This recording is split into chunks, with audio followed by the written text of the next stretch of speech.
How's it going?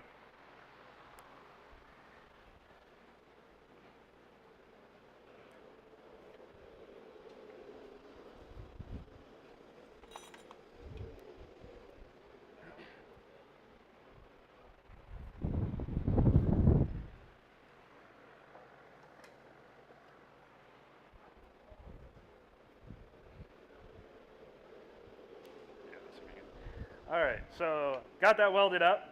I've got a little tiny pinhole right there that I'm going to use to let air out. The only thing I forgot to do was I have some kerosene that ideally would go inside. So what I'm going to do is let that cool for just a second, and then I'm going to, in that little pinhole, I'm just going to get whatever kerosene I can in there. And what that's going to do is pretty much just act as an oxygen removing agent. And we'll see if that'll go. I'm sure it'll flare up, but it'll be all right.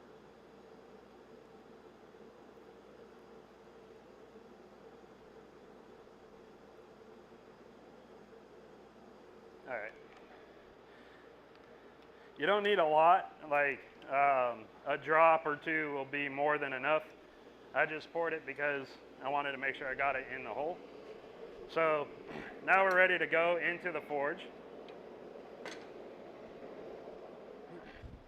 And this is always the fun part because it makes fire.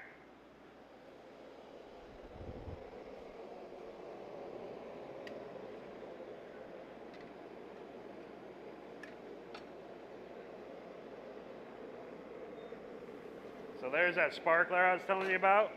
Whenever that happens, there we go. It's getting better. So what's going to happen is that any loose stuff is going to kind of find its way out, but it's going to get to a point wherever all the powder kind of settles in.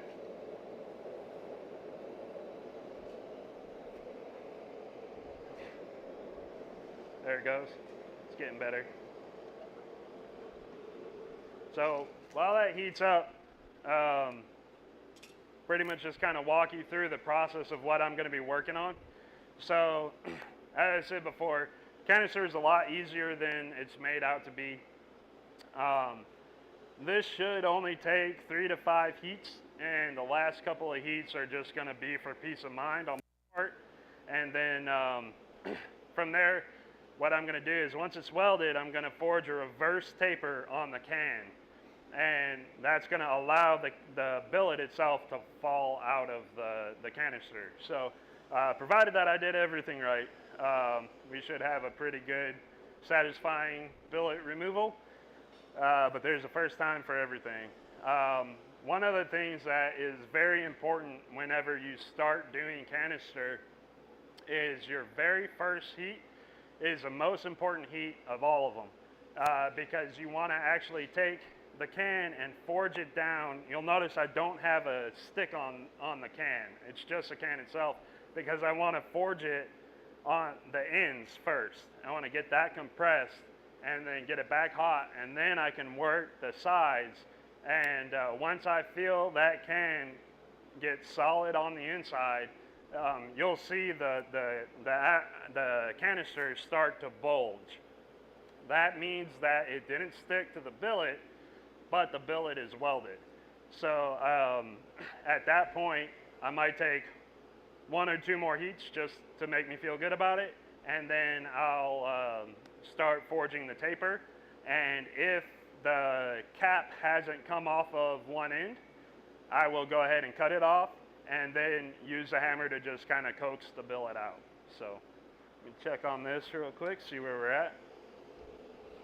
It's very important to get a good soak on your can because you want it to be even throughout. If you take it too soon, you'll end up with the center not being welded. You might have the outside, but as you go to forge it, you'll notice it'll start crumbling on you. And obviously that's less than ideal. So going to let that heat up a little bit. Are there any questions up to this point? It's pretty straightforward.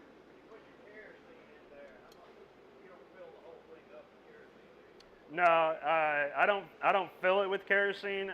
Usually I'll just put like a couple drops in, and that's just enough to pull the initial oxygen out. And once all your sparking and stuff stops, you know it's sealed up in there pretty good. But you do want to have a vent hole. There are a lot of people that do canister Damascus without a vent hole, and they're fairly successful. But if you're going to be adding like kerosene or anything like that to it to help get the oxygen out, you're going to want a vent hole. Otherwise, it's just going to puff up on you, and that's no good. So.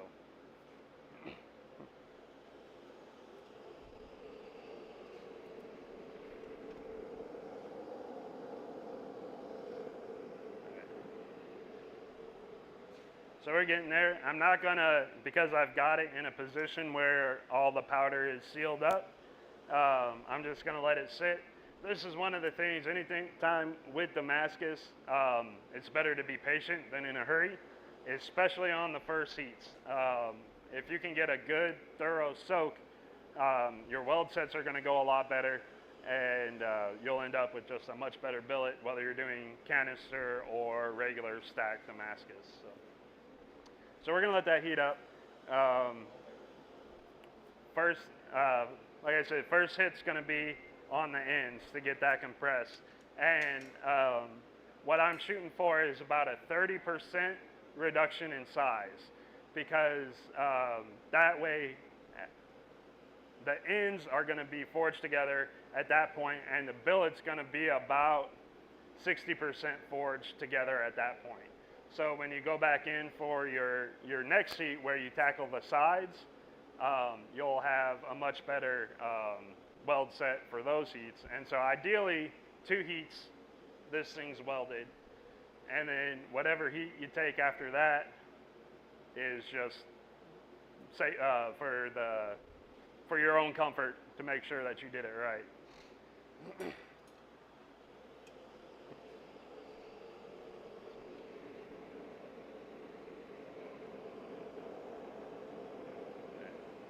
We are almost there. Right now, the top is obviously hotter because it's in the fire. The bottom's a little cooler, but it's starting to heat up as well. Again, you want very, very even heat throughout the canister in order to make sure everything's at the proper welding temperature. You can.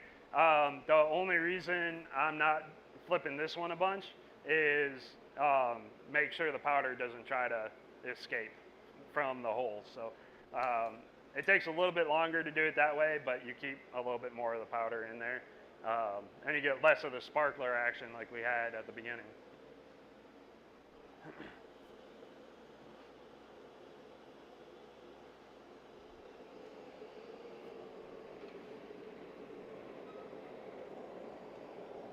So you can see it's just about there.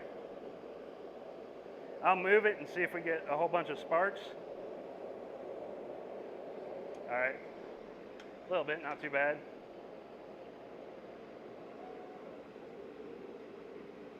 I'm gonna go ahead and turn on the power hammer.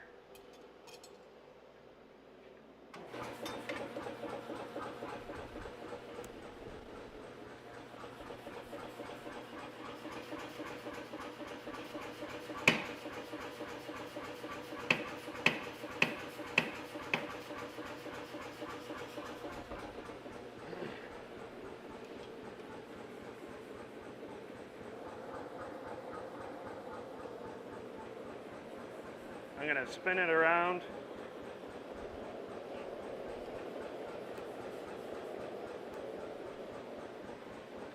Give it just a few more minutes. We'll be ready to roll.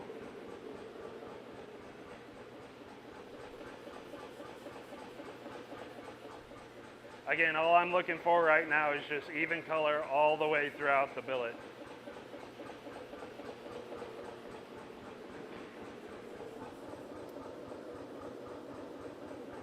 We're looking pretty good. Again, I'm just going to go for about 30% reduction in height.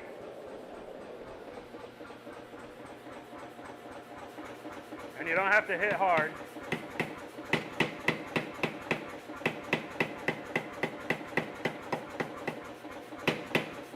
All right, so we're already getting bulging in the can.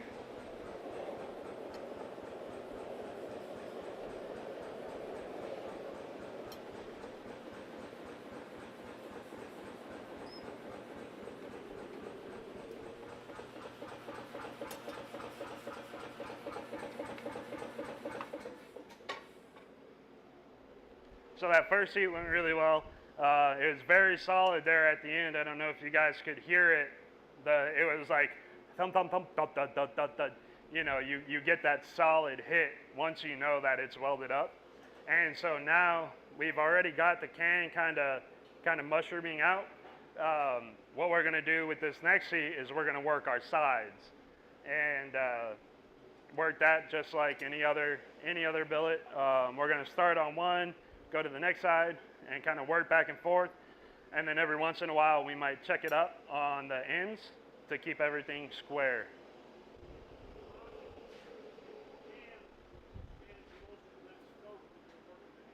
Right here? Oh, gotcha. Yep.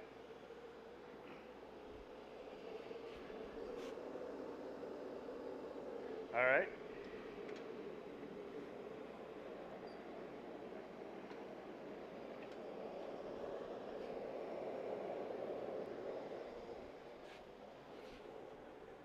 Helps if you turn on the power hammer.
Did you guys hear that last hit?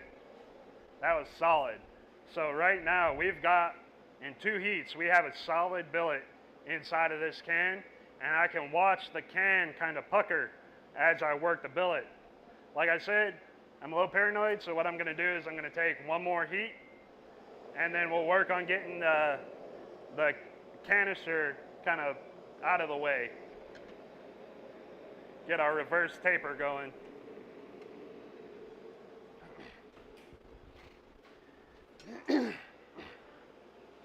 So yeah, 2 heats, we've got a solid billet. Like I said, it's the quickest, easiest Damascus that you'll ever do. You know, at this point, we could cut the end of the can off or the taper, pop it out. I'm gonna do one more heat. But the good thing about this is that you don't need to restack, you don't need to tile or do any sort of complicated combination. You just cut into it, you've got your pattern, everything's ready to go. It's a turnaround Damascus. Let that come up a little bit more.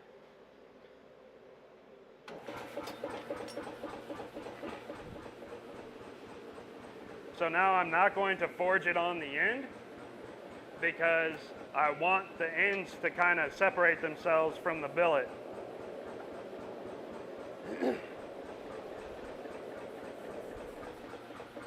So now my goal is to make sure my welds are good and to get my billet separated from the can.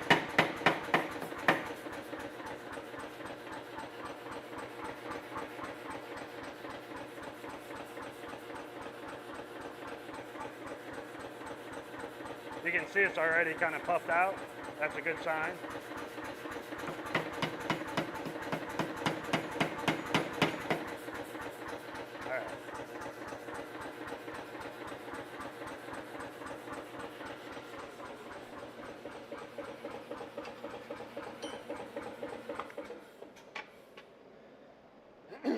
I'll show you over here, the end caps you can see are kind of swelled out. You might be able to see it better on this side. Yeah, there you go. So that's a really good one. It kind of looks like a pillow. So that means that the billet is separate from the end caps, which is going to make things a little easier moving forward. And so what I'm going to do is, I know this one's separated for sure. This one's not quite as pillowy. So that is the one that I am going to attempt to cut. Like if I have to cut anything, that's the side I want to cut. So now I'm going to start forging a reverse taper going this way onto the billet. That way I can cut this side off, and ideally if I did everything right, the billet should fall out. So I'm going to put the wide side. There's a lot, when you're doing Damascus billets, you can get kind of lost on where you are with the billet, what side is what. One of the things that I do personally is I'll put it in the forge to where I can just grab it and go straight to the hammer. I don't have to think if I'm on the right side or not. So this is real important when you're doing like any sort of mosaics or special patterns in the steel. So we'll get this hot again, forge that taper on there. We'll see if we can't get this thing out of the can.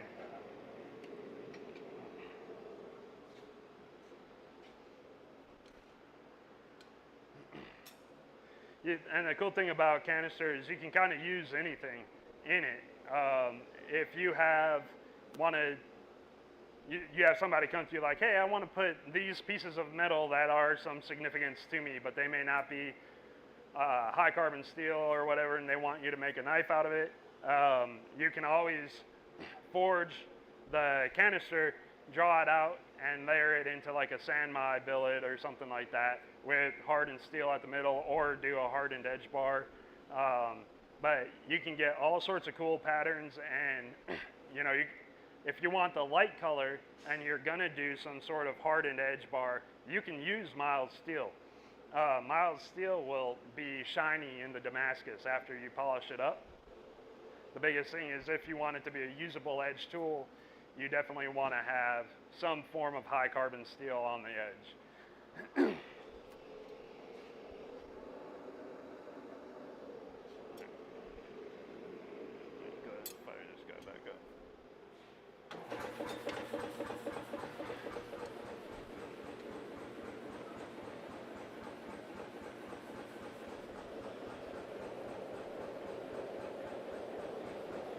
So again, I've got it oriented in the direction that I need in order to just go straight to forging.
So that's probably okay.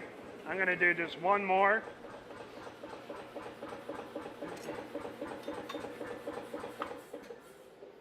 So I'm just going to do one more forging heat. What I did there at the very end was I turned it up on the diagonal to kind of encourage the sides to pop out a little bit. So this heat, I'm not going to get it super hot. I'm just going to focus on working that outside canister, and then we'll be ready to pop it out. I will have to cut the end off of this, so I'll use the angle grinder just to cut into that. But that'll be the only, ideally, if everything goes well, that should be the only need.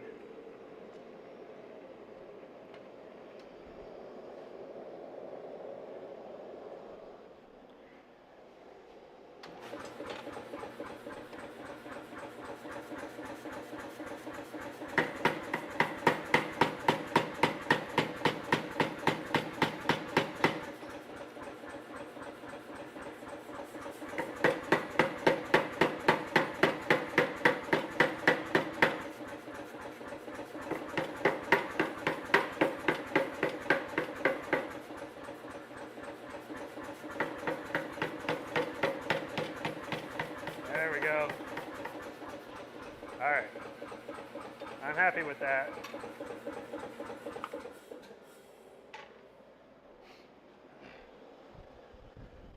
So you can see I've got that taper down and the can is kind of squeezed out of itself. So what I'm going to do is I'm just going to cut the end off right here on the vise, and then we'll be able to work it.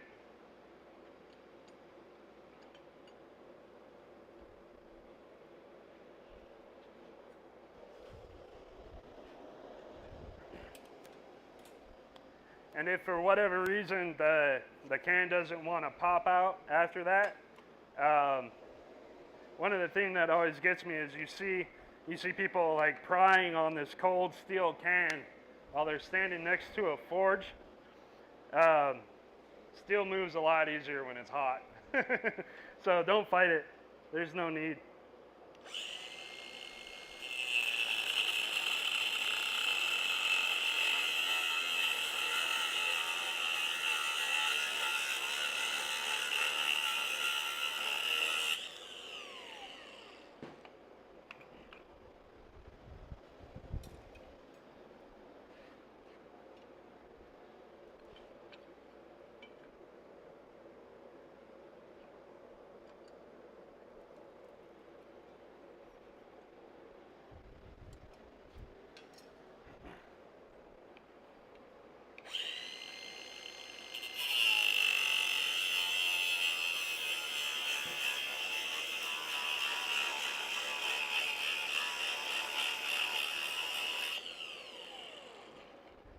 And if you cut into the billet at all, it's not the end of the world.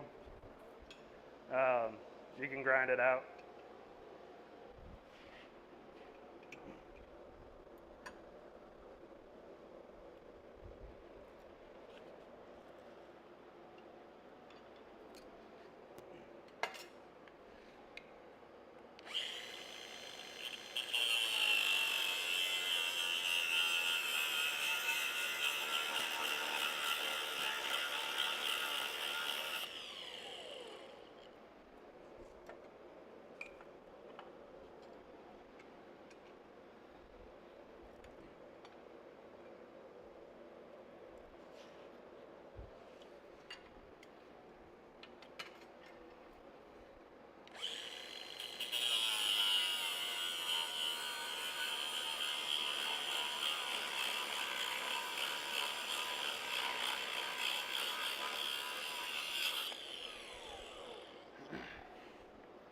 All right.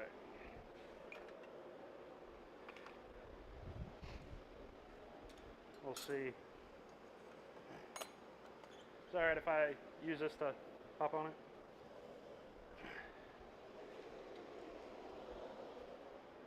We'll see if I was successful or not.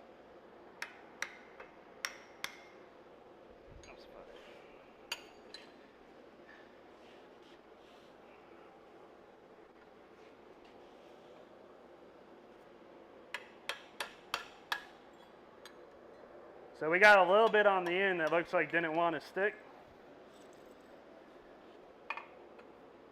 So we'll see how that goes.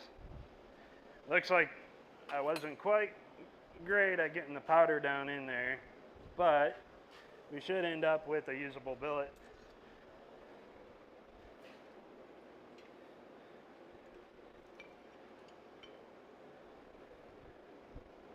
So we'll see how that goes. Get it hot and work the can while it's hot.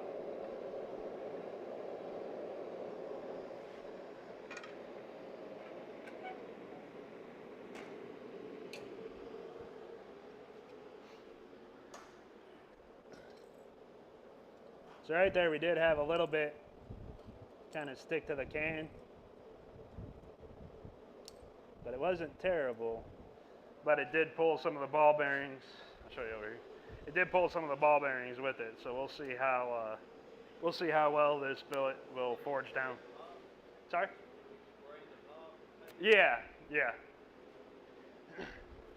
Yeah, you can see kind of like the white residue right there. What I think happened is I didn't get quite enough powder down there. You can see some of the relief, but it wasn't like fully intact. So we'll see how this works out.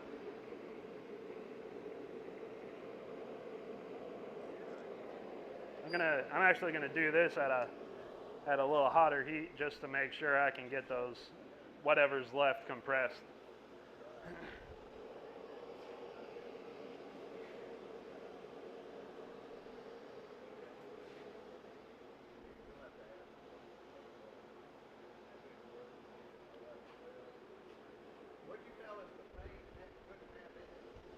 As long as it has titanium dioxide, you're good to go. Yes, yeah, you do want it, because that's what keeps it from sticking. Sorry. His question was, what was it that the paint needed in order to be effective? And the answer was titanium dioxide.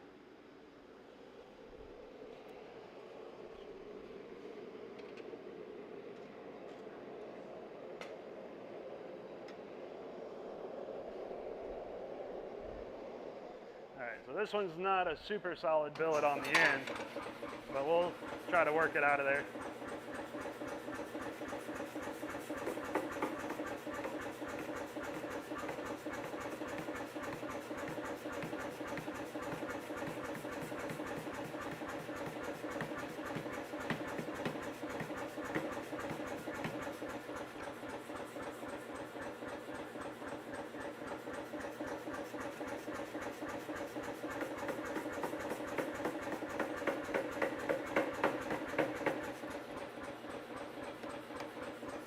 Coming out.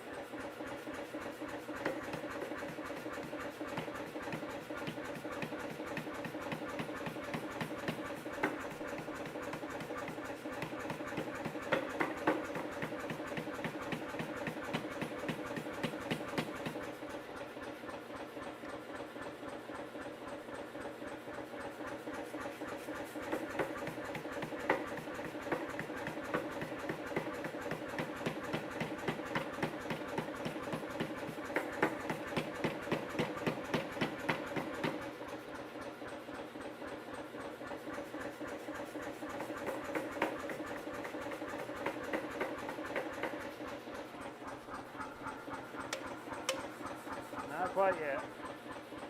It's working its way out. You can see the end part that did not stick at all.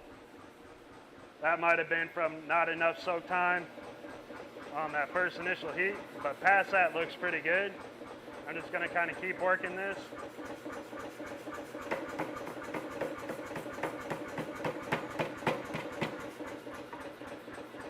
Yeah, that last part might not stick.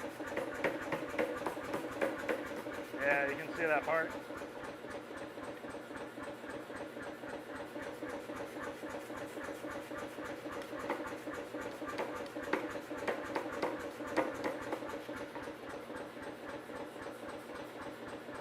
Spot there.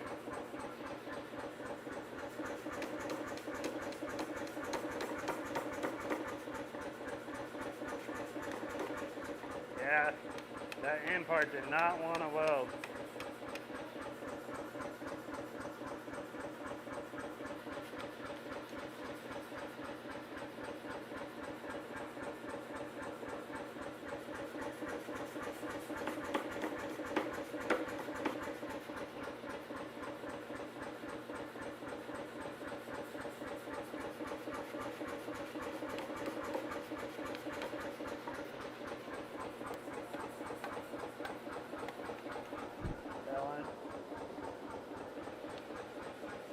Yep.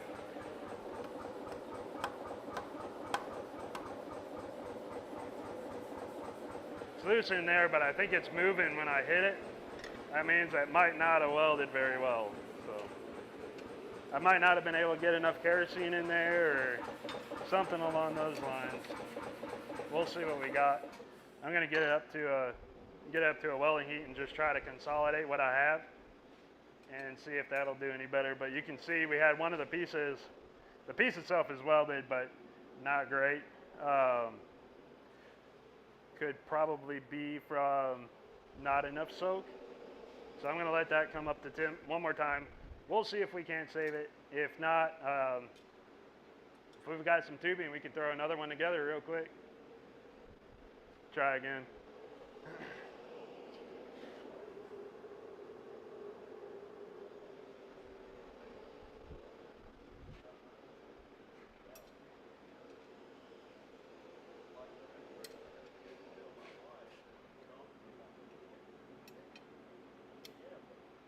Yeah, so you can see that piece kind of fell out.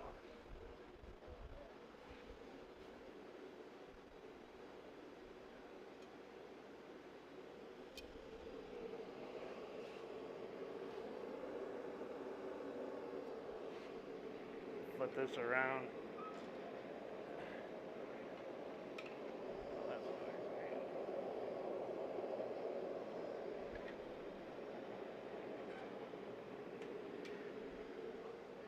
It's been a tricky canister Damascus demo a couple months. I think Josh, we were doing a demo on 3D printed canister Damascus at the Knife Maker Guild, and Josh had a bill of failure as well.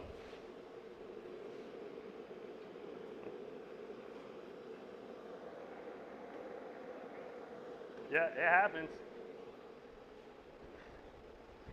The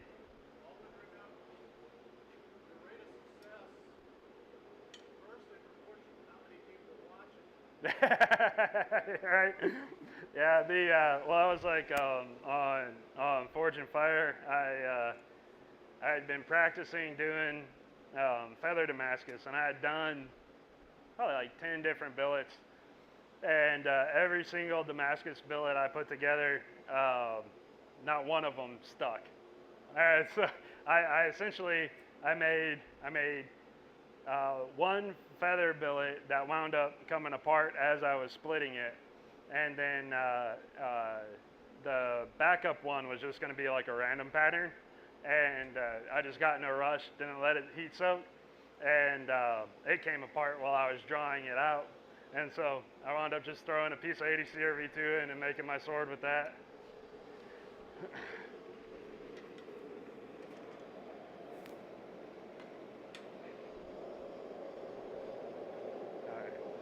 See if we can't consolidate this a little bit again. Yeah.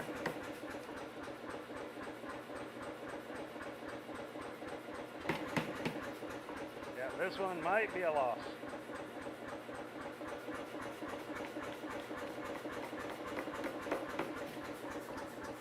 Yeah.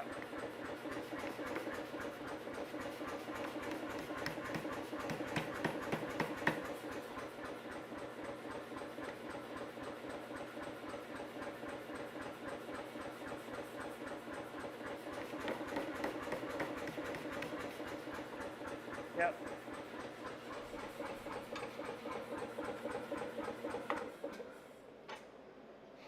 So you can kind of see it just more or less became a powder. There's stuff that's stuck together and there's stuff that's not. So you can see some of those ball bearings didn't even weld. So what that tells me is that I didn't wait long enough to let it solidify.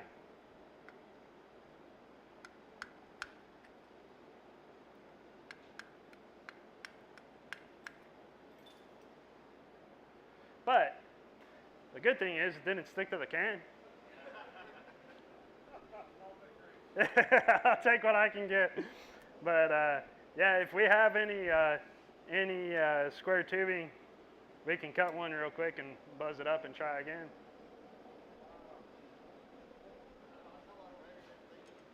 Okay. It doesn't have to be big or thick or nothing. We can make a smaller billet. Now, do you normally at your shop use a power hammer or a press? Power hammer. Okay. Yeah. Yeah, I like the power hammer with flat dies when you're doing canister for especially the initial set. Um, that way you get a little bit more of that impact and you're not drawing heat out of the billet while it's sitting there getting crushed.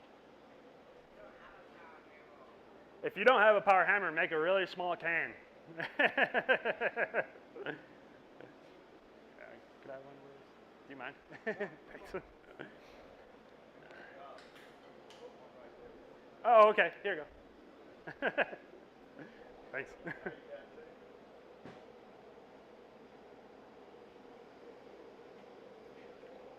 That'll work. I'd say half that.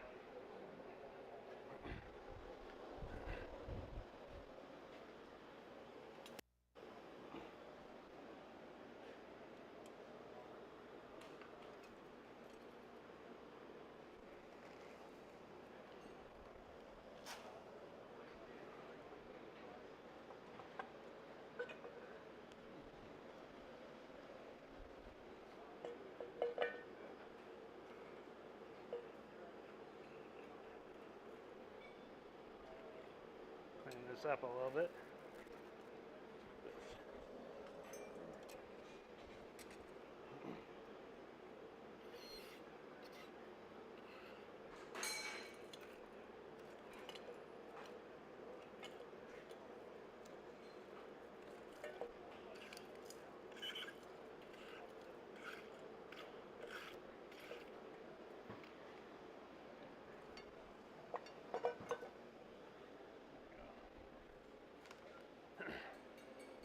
So we'll try that again with another can, and we're going to let that one soak just a little bit longer.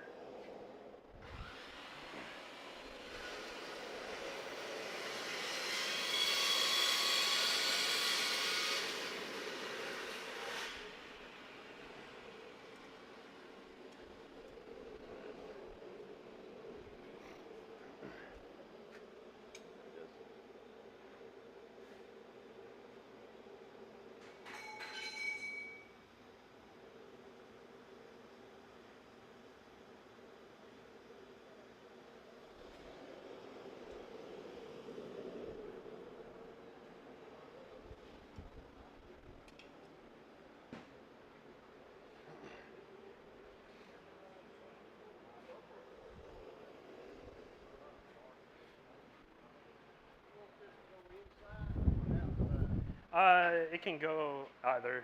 Inside is ideal, but that takes a lot longer. So we could do it on the outside and just buzz it in. Something to scratch with here and get my Beverly up here.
So that's pretty much dry. We've got another can welded up.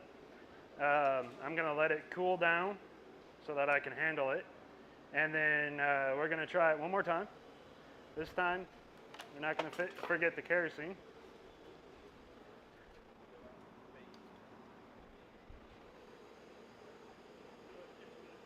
Okay.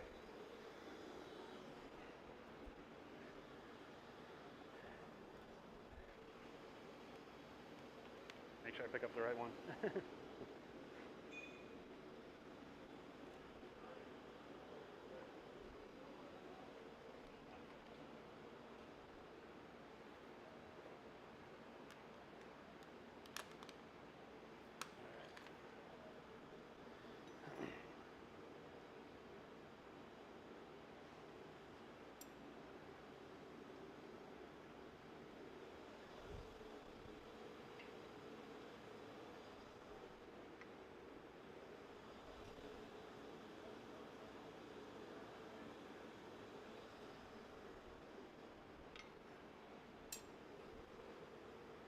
Still hot.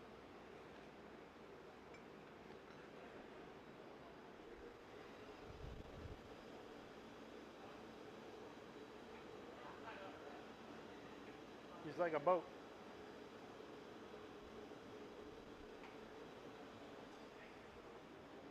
There we go. All right. So we're gonna refill this one. The paint on the inside's dry, which is again one of the big benefits of using paint over the whiteout, is it dries up a lot faster. So we're gonna lead with a little bit of powder and see if that helps a little bit.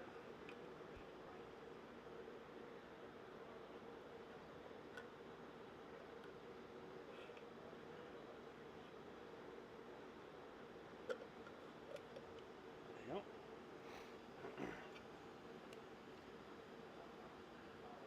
Get some down in there at first. Just enough to cover up the bottom. Then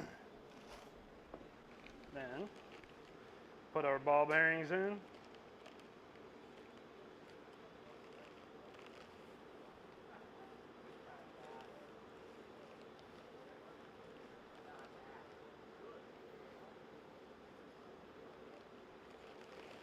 All right.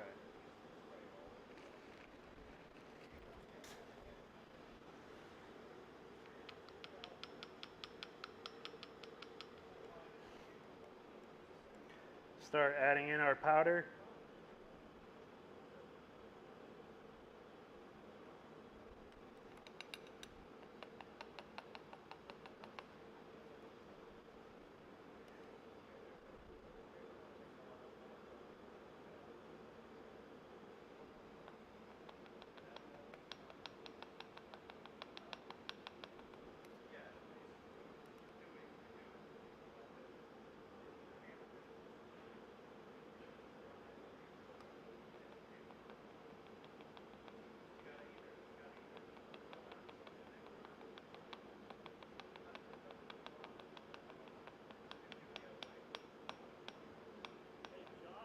Yeah.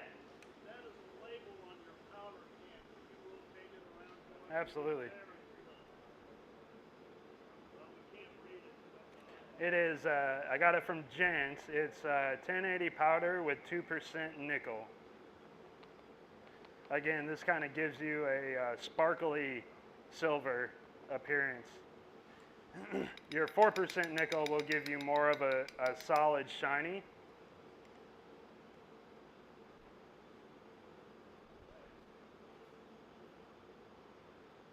Make sure I get it, all the powder in the corners.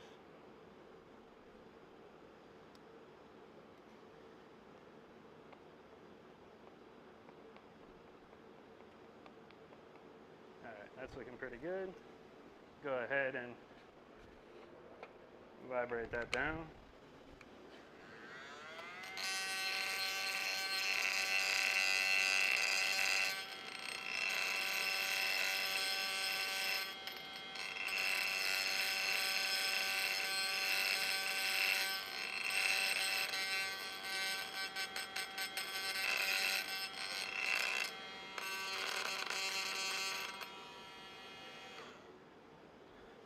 one more scoop.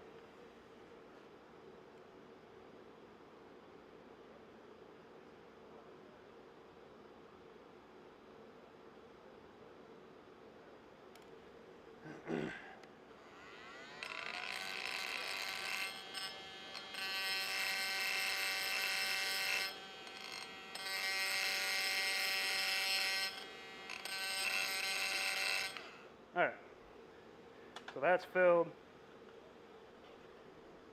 This cap we're going to cap over the top, so I'm just going to go straight over and weld it. Yes, thank you for that. That's water.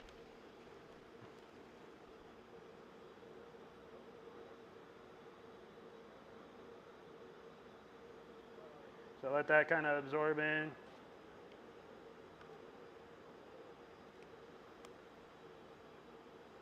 I just like to cover up the top. There we go. Yeah, just wet the surface with it.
So right there, what I did was I just cut a little relief. There's a little bit of spatter on the can.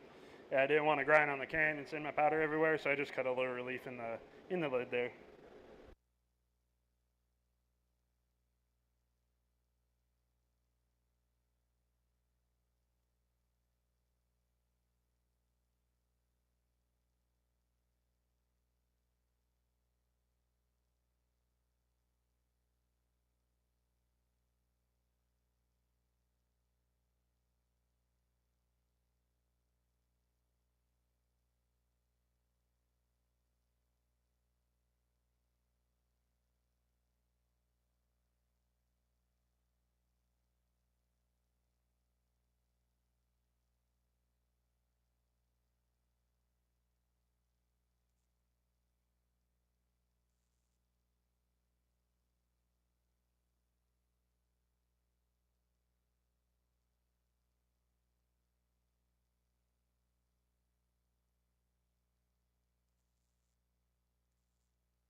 All right, so I got that welded up. I've got a tiny little hole on the end.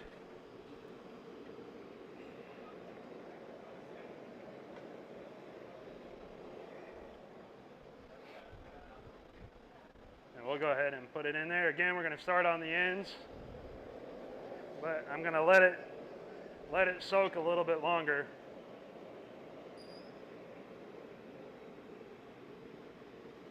A little bit of sparkler going on, not too bad.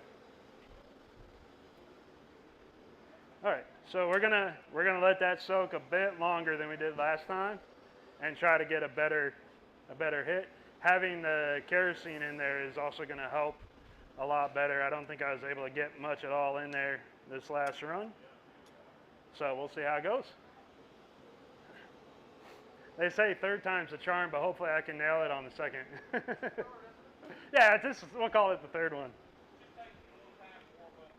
Yeah, it's my test run. I was just seeing if y'all were paying attention.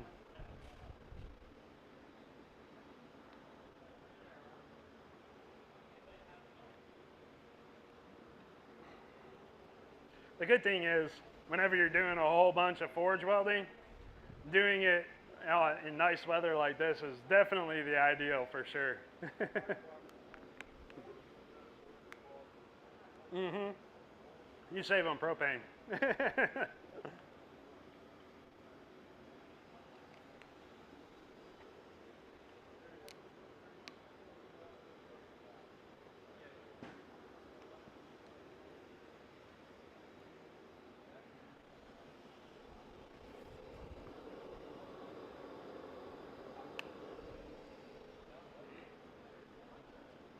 So we're going to take our time with this heat, let it get nice and hot.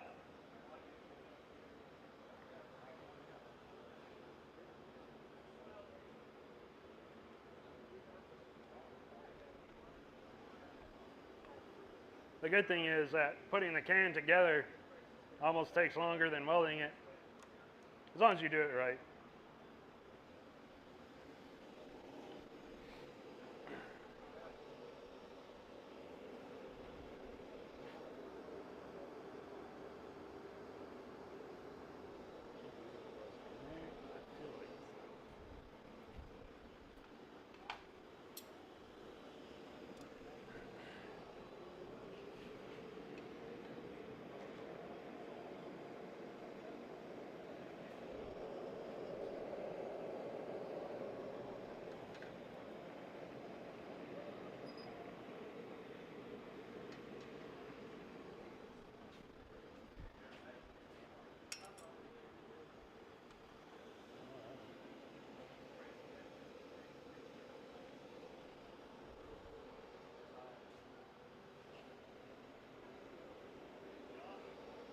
Yes, sir. Come to the hammer. Most of them will either stand there or here. Perfect. Yeah, I need a visual reference, otherwise I forget.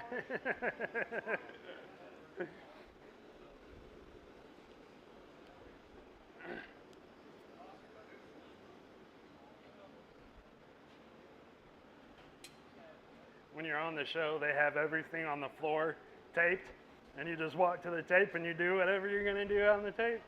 I can handle that.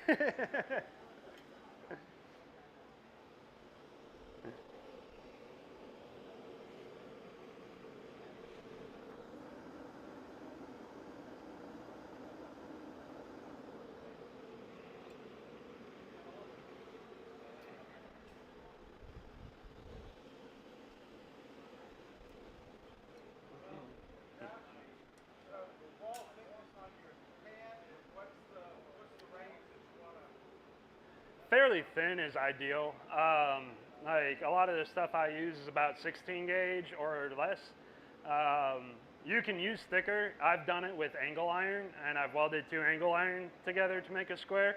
That actually works really well because then you just peel it like a banana, and that worked out really well. So wall thickness is kind of irrelevant depending on how much mechanical force you can apply to it.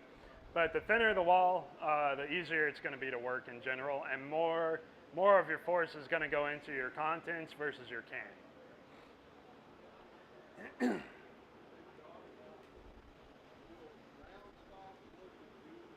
Round stock will work, especially if you have like squaring dies. But essentially, your steps are the same.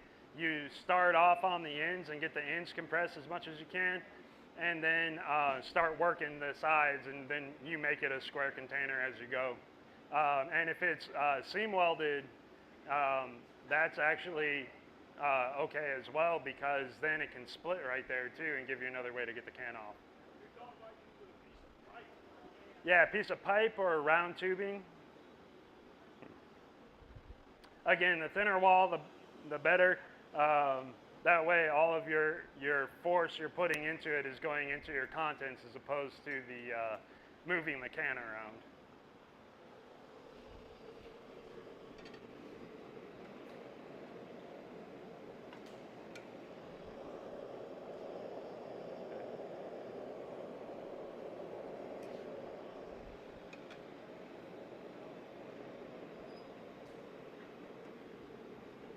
So I just flip the can over. Worked out, we don't have any sparklers or anything like that, so that's a good sign.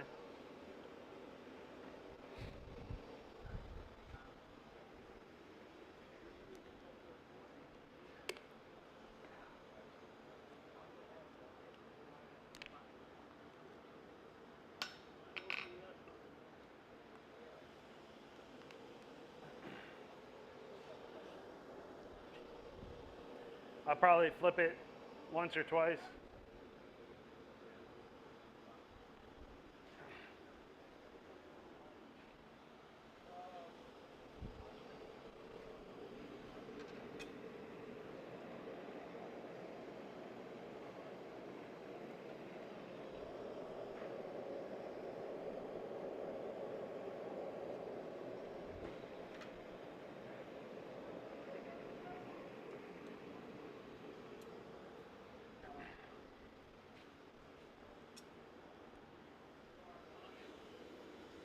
Oh, awesome. Thank you.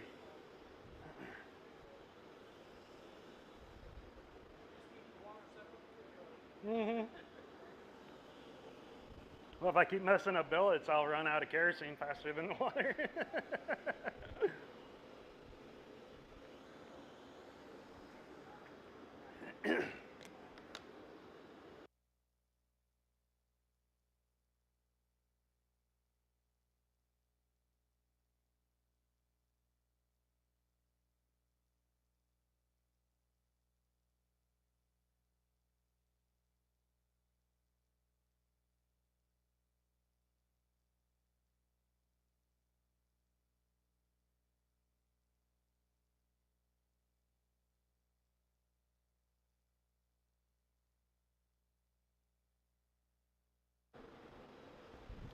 So what I'm doing right now is I'm just kind of bouncing the can around inside the forge. I just breathe water, forgive me. I still haven't learned how to do that yet. But I'm bouncing the can around in the forge because as it sits, it creates a cold spot. So as you move it around, it'll stay in the heat.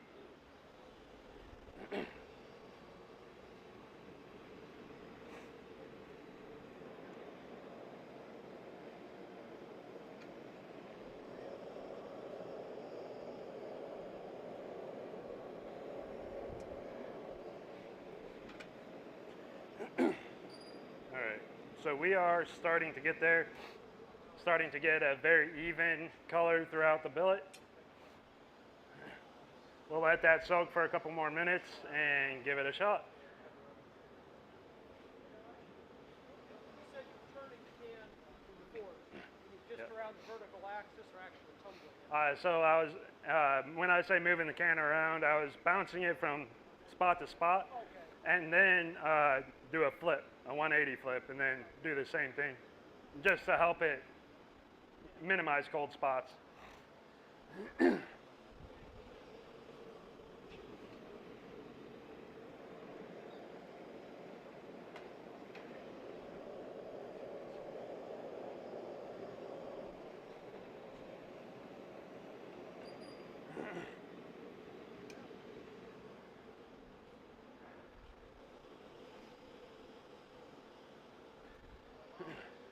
So we're going to give this one a little extra soak just to be on the safe side.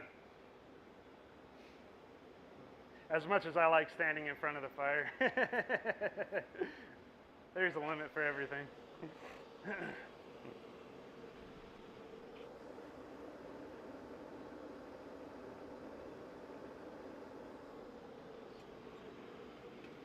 I'll flip it over.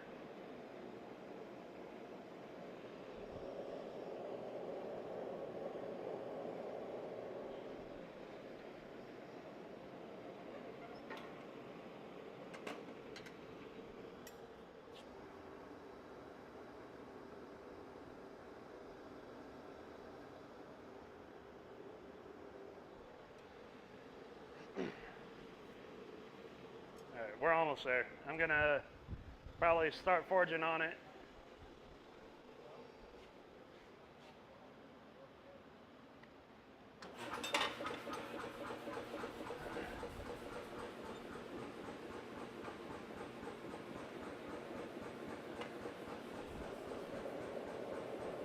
All right. Let me just get it.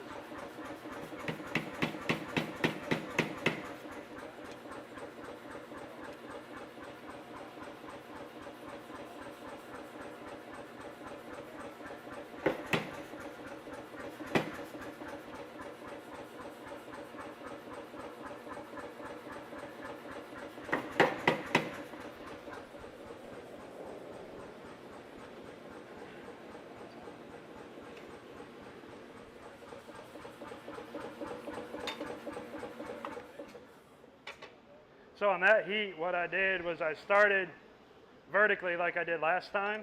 I did a little checkup hit on the sides, and then I finished vertically again. And I didn't stand on my marks. So if one of these days I'll figure it out. I split the difference. I wasn't sure which one, so I shot for the middle.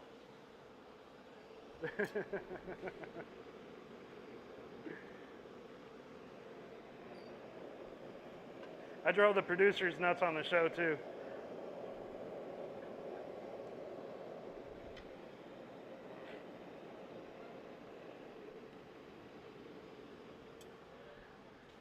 So this heat, I'm gonna do the ends. Start with the ends, flip it, and work the sides a little bit, and go right back into the fire.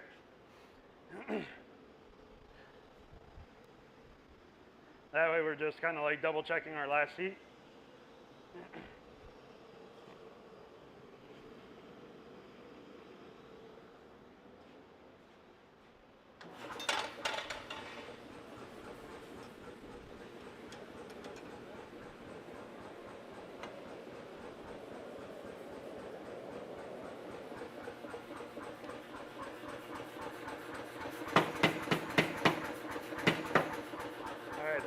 That sounded real solid.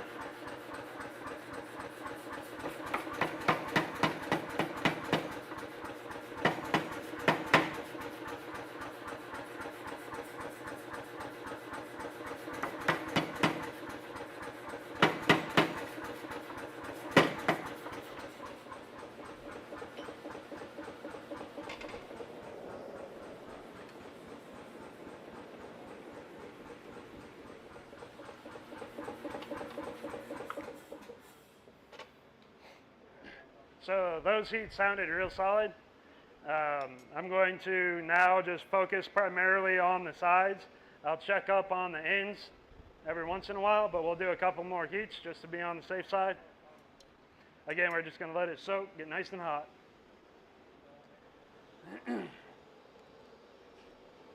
Already the can is wanting to separate a bit.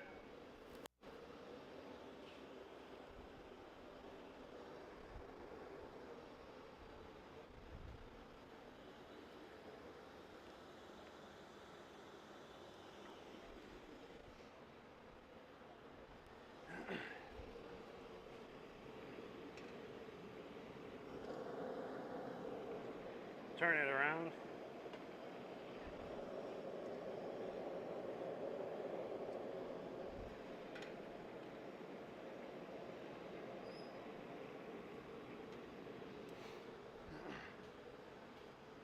Let it get nice and hot in between heats.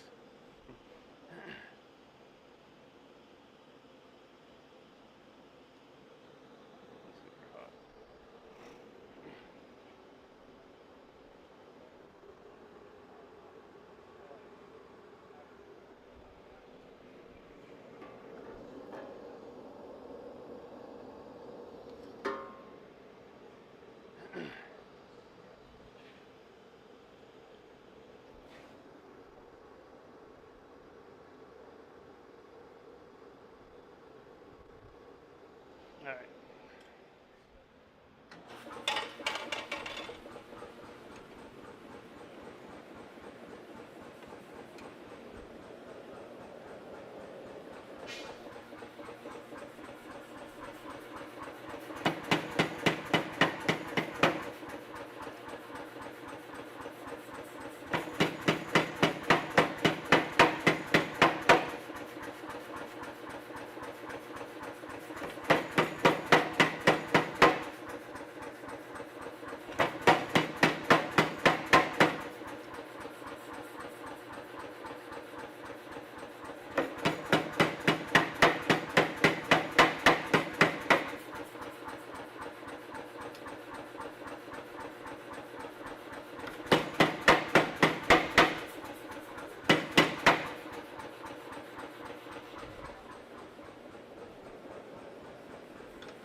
So I'm being a little bit more assertive with my hits, trying to get that consolidated very well, and trying to rotate between the sides. That way you keep compressing it in both directions. I did a couple of checkup hits on the very top, just to keep everything kind of square and make sure we're set. I'll probably do 2 more welding heats, and start forging my taper, and we'll see if third time's the charm. Like I said, Canister Damascus is the easiest Damascus you'll ever make.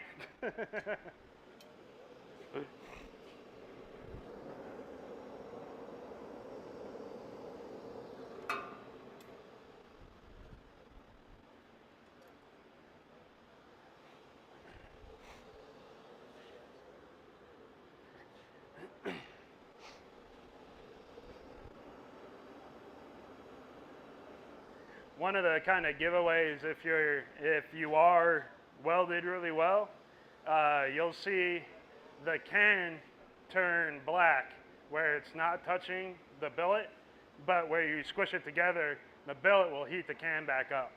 And so if you see that, that's usually a good sign. I didn't really see that on the last one, but I was hoping for the best. We'll see if this one does it.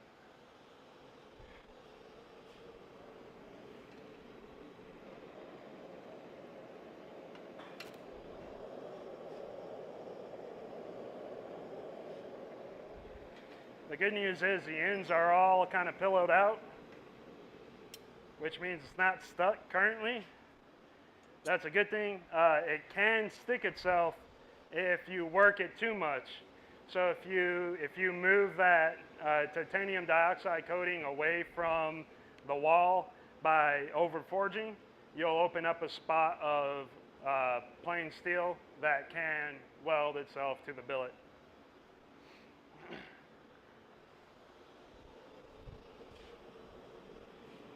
All right, let's go ahead.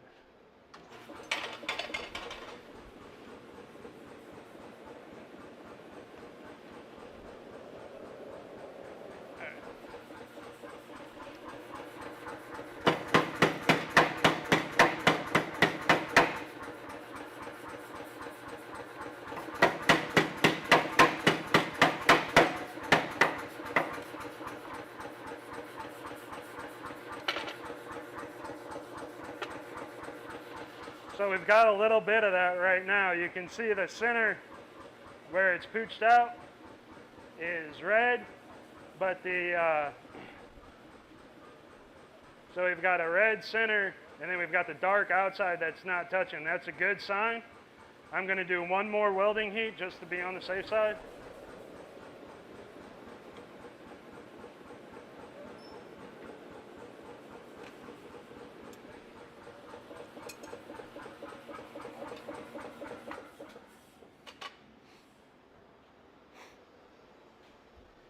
But that one's looking a lot better.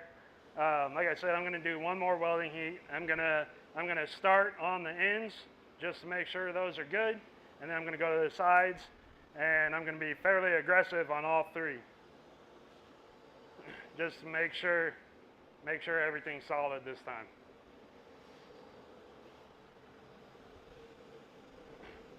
And from there, I won't go straight into drawing out the reverse taper.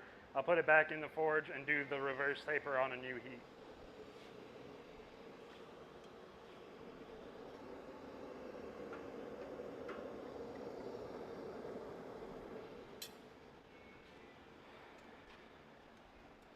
Yeah, one of the things I found is letting welds sit at heat for a little bit seems to help.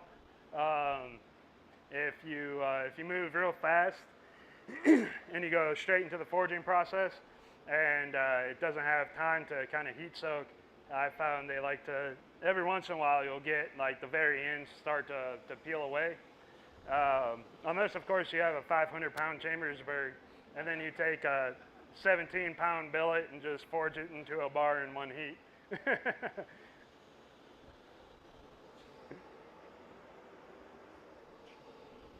All right, we're almost there.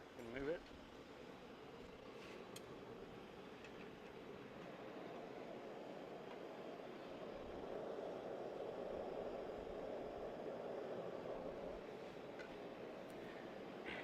So again, what I did right there is the whole concept of being able to go straight to the hammer without thinking what side I need to be working.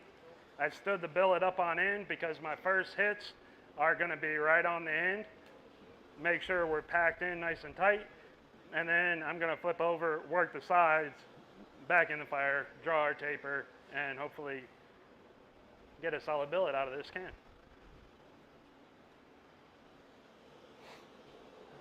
All right.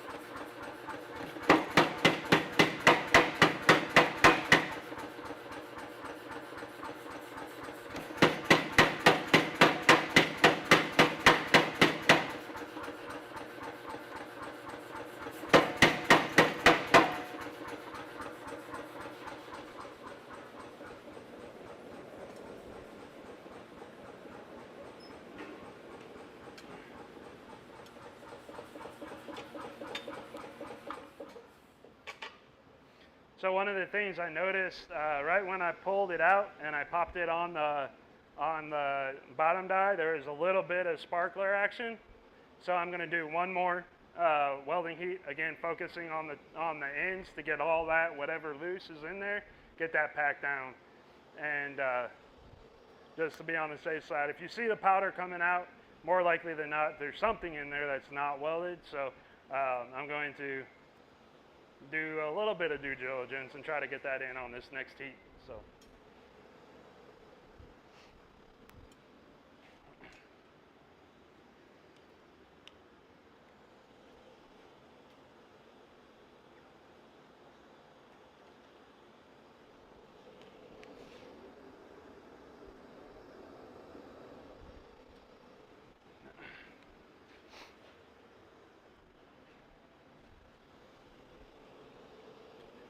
But yeah, you can kind of see though, from making the can to forge welding, it's not super difficult. You know, we made that can in about 20 minutes. It's a quick thing to throw together. Some people will put cans around their like stack up Damascus. You can do that. It's one way to keep oxygen out, but then you got to deal with the can afterwards. I haven't really tried that. I'm sure if you're doing like larger kind of mosaics, things like that, where you're using thin pieces already, having a can can also help those weld up a little better. But I primarily just use cans whenever I'm using powder steel. So I'm going to flip it up on its end, let it sit for a few minutes, and then we'll do our final welding pass.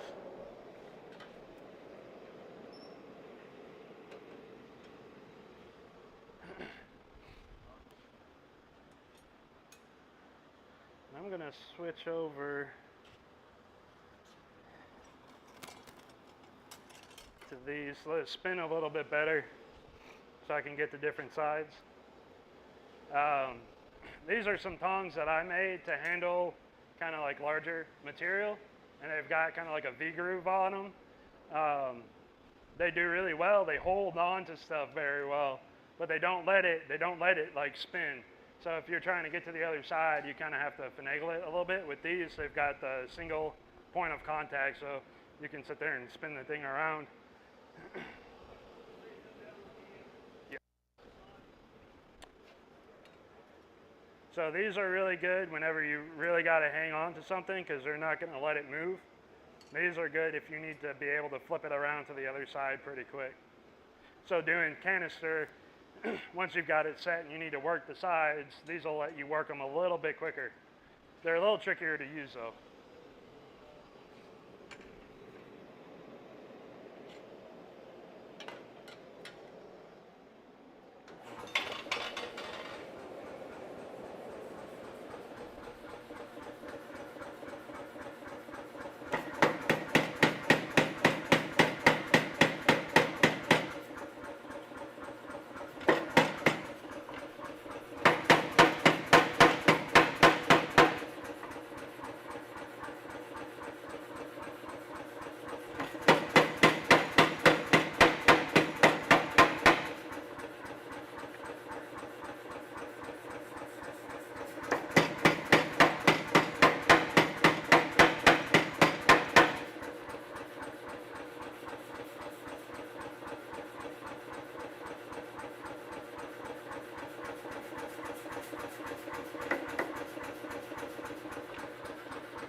So that one went pretty well.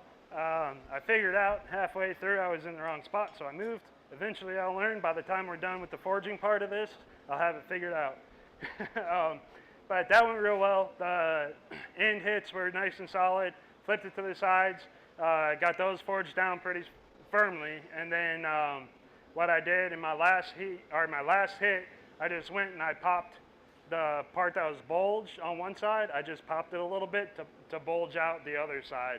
That way the billet isn't touching the can, or is touching the can as little as possible while it's in the forge. So now we're going to forge out the reverse taper, and I'm going to use these again because these will hang on to the can as it gets all ballooned out a lot better than those will.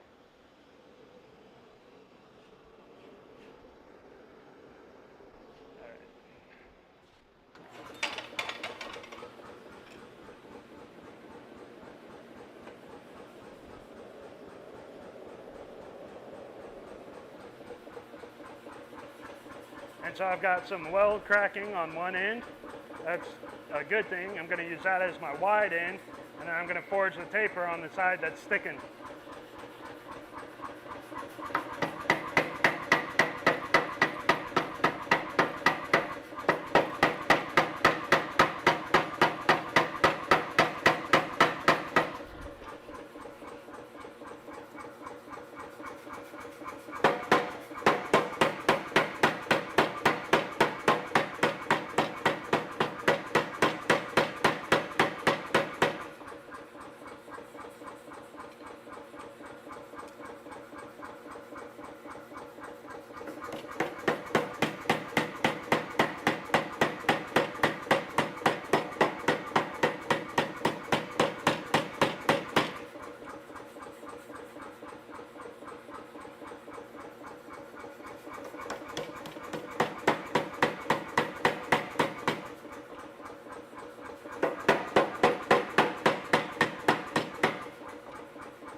So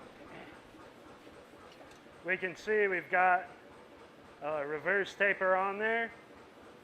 I'm going to go ahead and cut this back side off, and then I'm going to hold it on the narrow side and just kind of squeeze it out like a tube of toothpaste, if it's solid.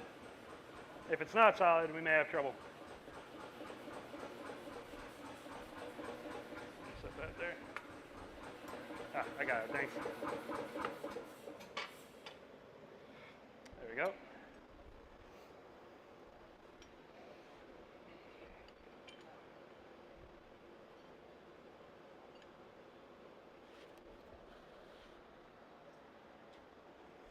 All right.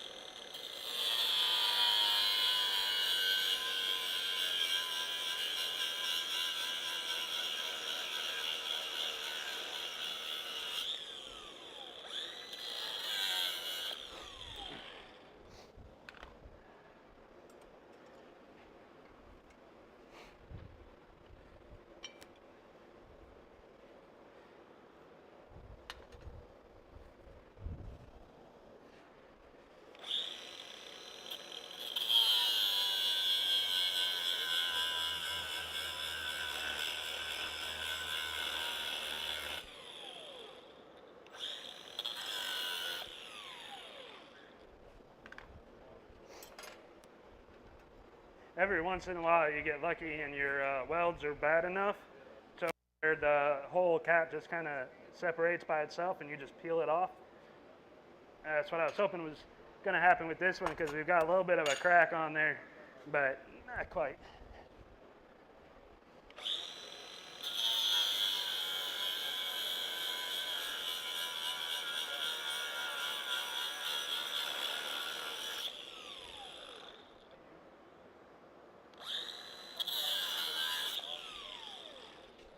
And last one.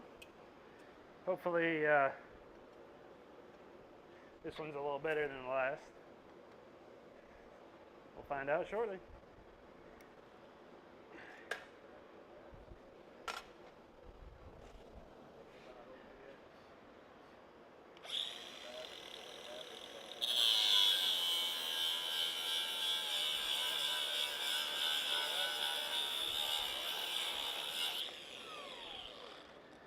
All right, let's see if that did it.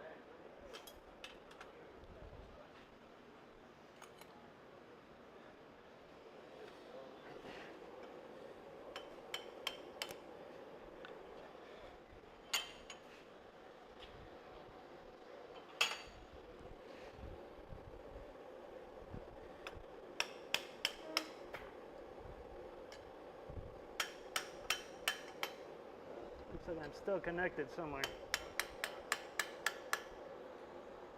Need to cut just a little deeper.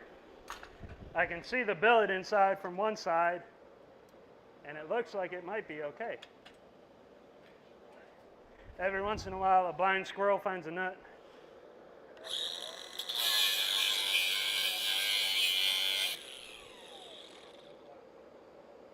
There we go.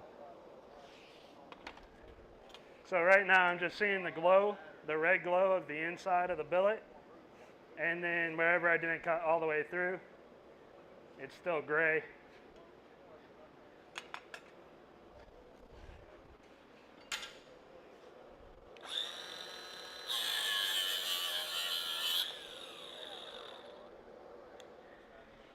See if that was enough.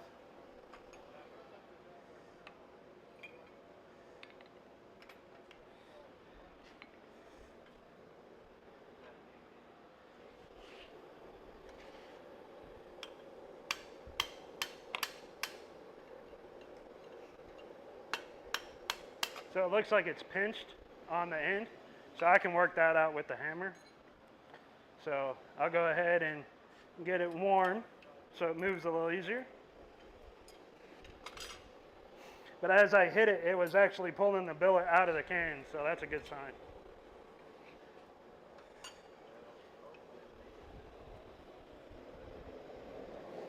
Let that heat up just a little bit.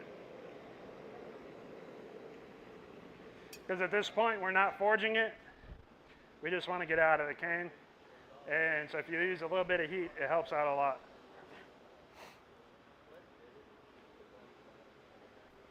Well, this one looks better than the other one did. So. At least right at the very end. Past that might be a bunch of ball bearings, but we'll see.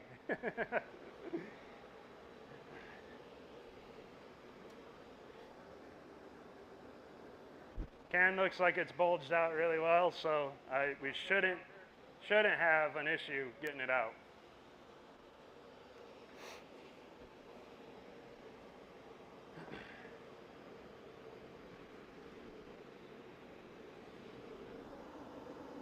Flip it over.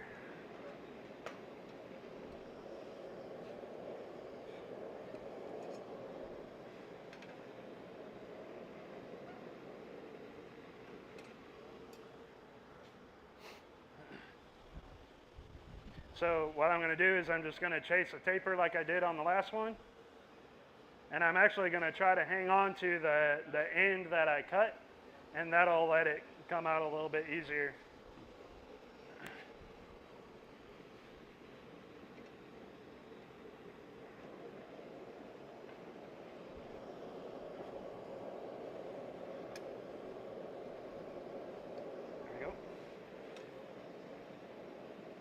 So all I did there was just turn it so I can grab it and go straight to the hammer.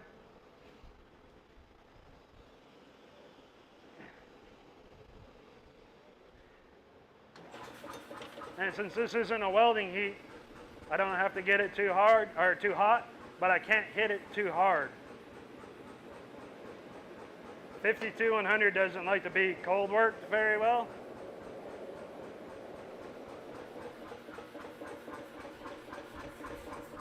So right now the billet's cold, but the can is hot.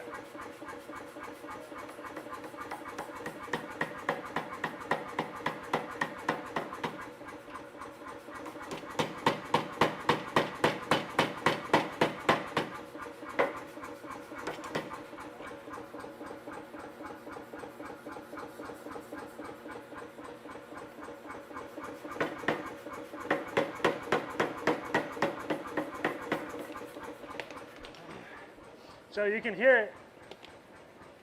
It's loose in there. That was totally part of the demo, so just to show how loose it is in there.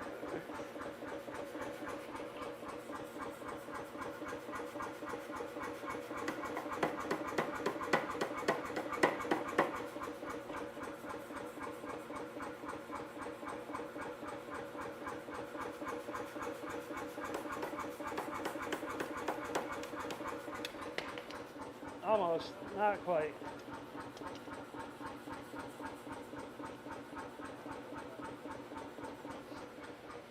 We're still connected, that's why.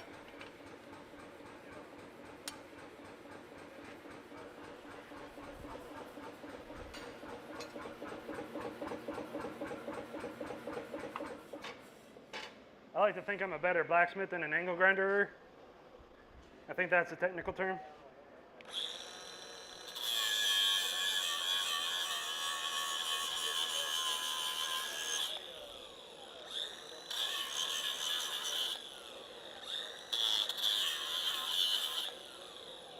There we go.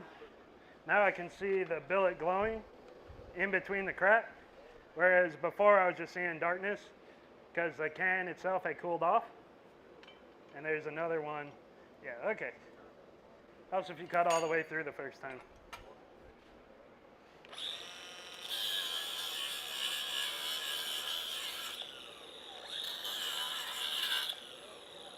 All right.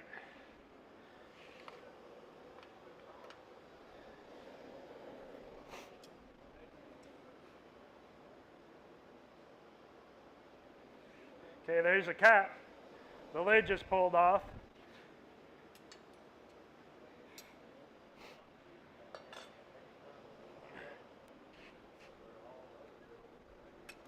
It's not quite loose enough for that. So I'll grab it from the back end, or the narrow end.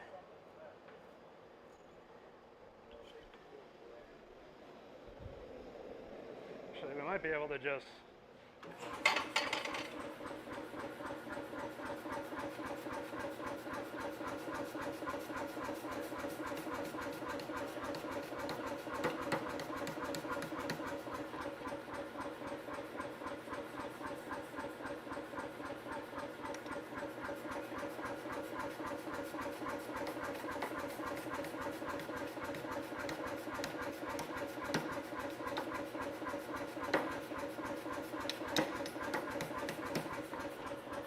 It's working its way out, but I'm just going to use the hammer to I'll pick it back up.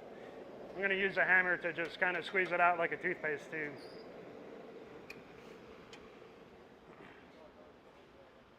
So I'll let it get just a little bit.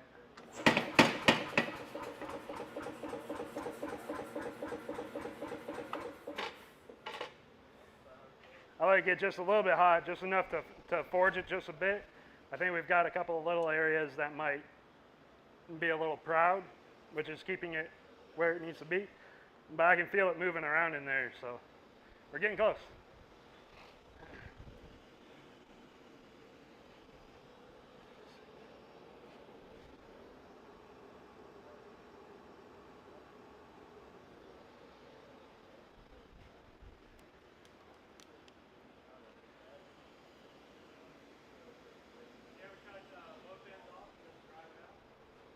Yeah, you can do that too. Yeah. There's nothing wrong with that. As long as it's not touching the sides, you can do that.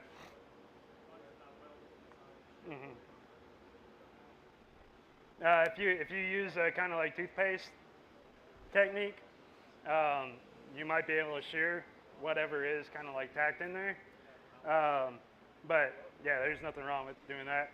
Like I said earlier, my favorite can that I've ever done was angle iron, because I just did a fusion weld with TIG down the side, and it held long enough to get the whole thing welded up. And then right as I started like punching out my can, it just split down there, and I grabbed it with tongs while it was hot, and I just peeled it apart, and the can like fell. So that was pretty cool.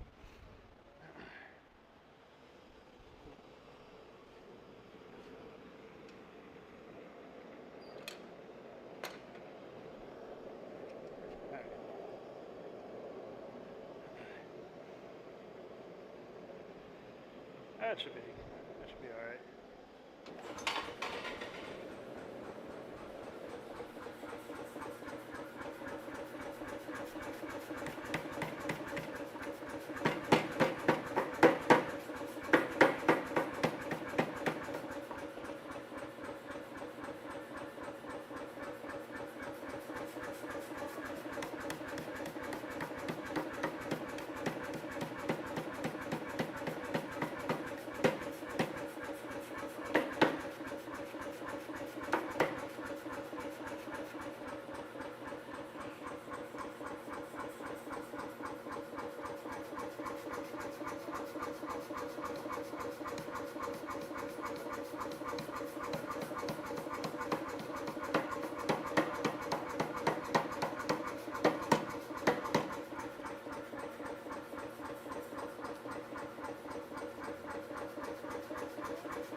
So there you go. If you do it right, unlike the first time, it works really well. If you do it wrong, it doesn't work really well. It's bizarre. But essentially what this was a demo showing you, one, how not to do it, and then two, how to do it. So you got to see a little bit of everything. So we've got a decent billet, but it's not great. We do have a little bit of cracking right in the middle, but the parts above, in between, and below it are good. So I could still utilize this for something, but what we'll do is we'll throw it in there, let it get back up to welding heat. We'll draw this out into something and see what we can get out of it. See if it's successful or another crumbled waste. Yeah. So that worked out really well.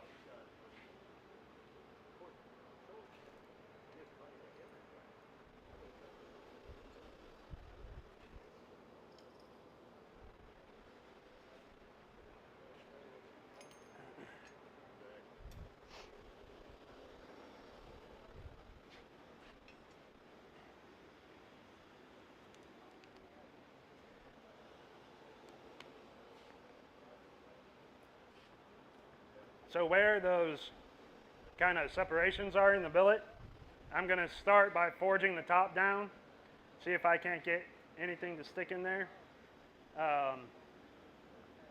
And yeah, it would probably, flux would probably be better, just because of how big it is. In fact, do we have flux accessible?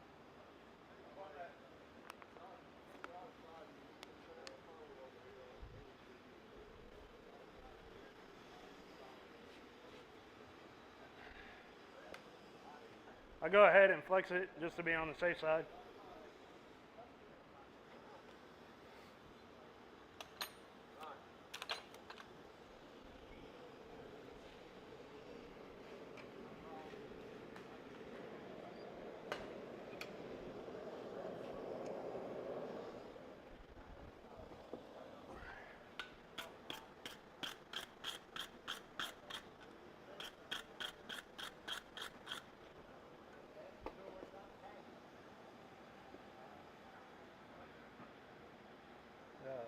Kind of fell out there.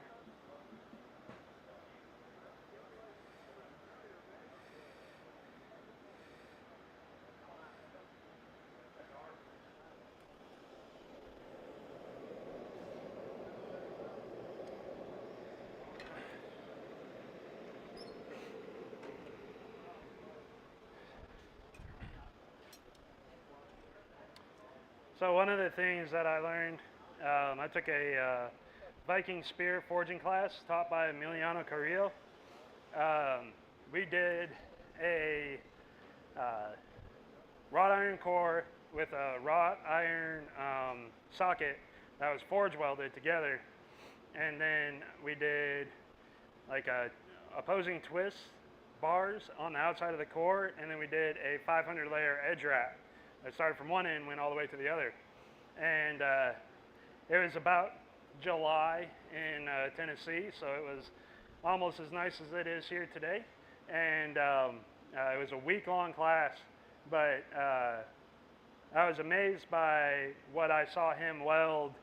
That, like, you know, if you're making regular Damascus, you clean it like super, like shiny, shiny, shiny, you know, and everything's flat, everything's true. You put it together, you clamp it, you weld it all up so you get the air out of there.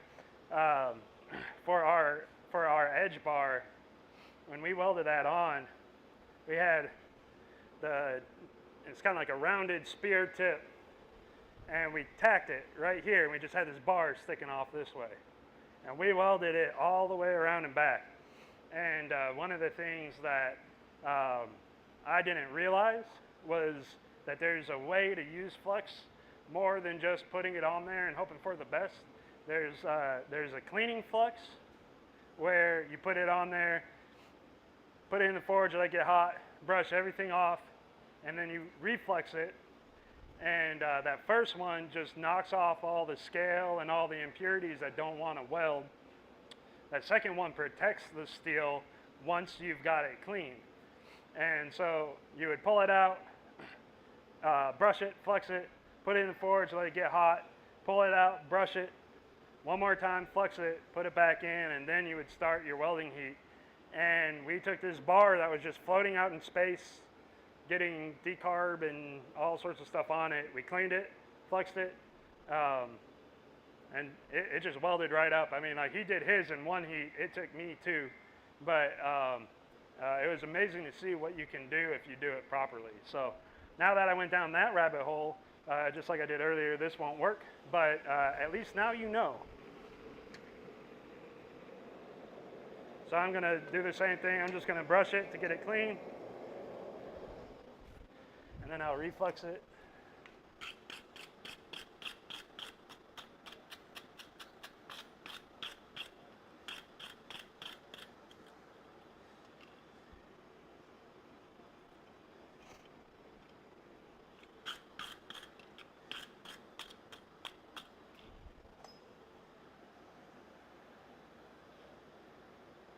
I don't like to flex on the anvil because it gets glass on it.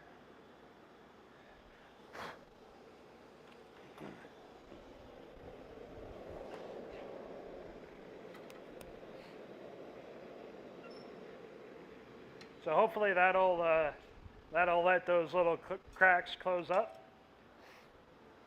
or it won't. One of the two. And if it doesn't, that's okay, because I'll be able to, at least if it does break apart, the parts that are above it and below it are solid. So you can get 3 smaller billets out of it for like little EDC knives, or if you do folding knives, you could do that. So again, now the other thing about canister billet is if you do work it and you want to forge it into something, just like Damascus, you want to forge it at a welding heat. Once it starts getting below that, you really want to, you could do some planishing blows, but don't be moving a bunch of material until you've got that thing nice and solid. Once it's solid, you can forge it pretty well. You just want to be careful right off the bat.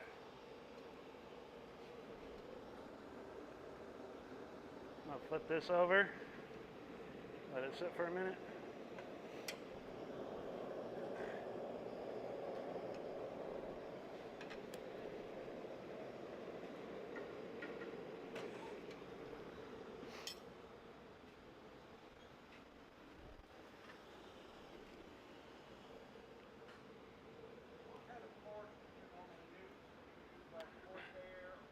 I usually use a Venturi forge that I built. I did a bunch of research, and I worked with a guy that was in the ceramics industry pretty much his whole career, and he sells ceramics, and he sells this product called Inzowool. It's a 3,000 degree refractory wool. I've got 2 layers, 1 inch thick, and I've got it in my forging area inside the forge is 4.5 by 4.5 by 9 inches. So it's a fairly small forge. I've got a single burner Venturi that I built based off the Gamaco design. It gets way hotter than I need it to. It's not near a propane hog as you hear them being. It can be if you put a bigger orifice in it, but if you step it down, it still gets plenty hot. And everything I do, I've done a 30-inch sword out of my little 9-inch, my 9-inch forge. So it's, unless you have a hammer that can really move some material, you're working about that much material anyway. So I haven't really found it to be limiting, other than the fact that you have to support it on either end because it hangs out so far in the forge. But it's been a great forge. I've been running it for 5 years. I've relined it once and patched it a whole bunch of times.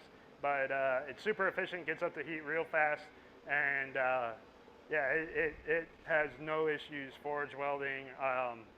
Pretty much as big a billet you can fit in there. So in mine, I'm running an 045, which uses more fuel. But I built a couple burners for Dave Custer, and he runs an 030 in his to save on fuel because he's running it all day long, and his gets up to forge welding temps no problem. In order for improved efficiency, he's stepped up to a big forge. So mine's just kind of, the one that has my burners on it is more of a backup. But they work really well, and it's a really good design, super intuitive. You've got a little damper that you can thread up and down for airflow. So if you want to really control the heat treat out of it, you can cool the forge down really nice. And yeah, it's very consistent too. All right, let's see if we can tap this thing together.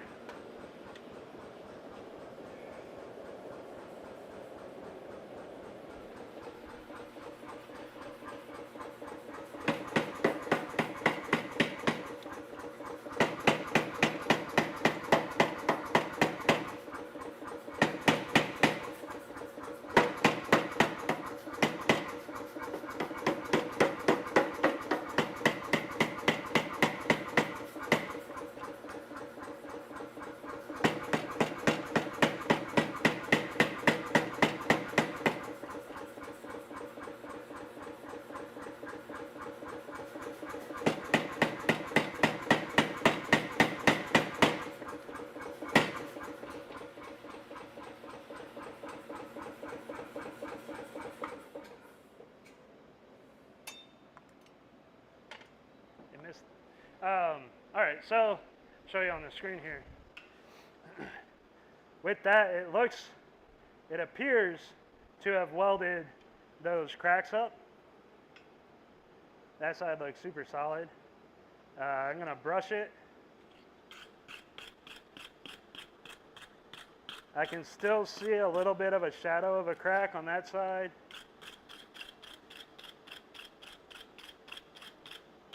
You can see just a bit there, but not bad. So what I'm gonna do is I'm gonna do the clean flux and then the welding flux again.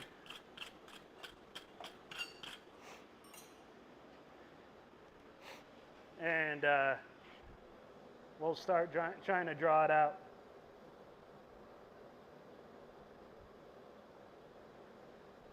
All right.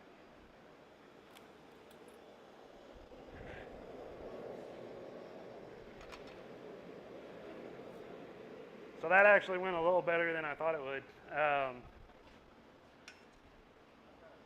A lot of times those kind of like brittle, powdery cracks, as soon as you start forging them together, they just start crumbling. So that didn't happen, and I think I'll do one more set down and then check it up on the sides, and then we'll gently forge it out into a billet. But it looks like we might be okay.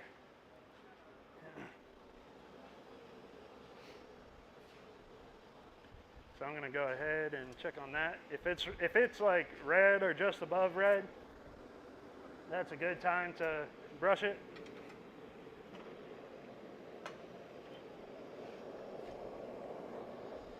Yeah, that's really good. Go ahead, get all that off.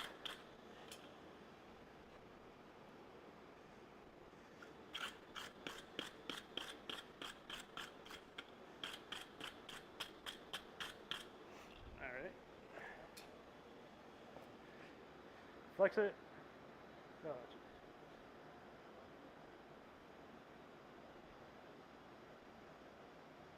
sorry about the mess. I'll sweep when I'm done.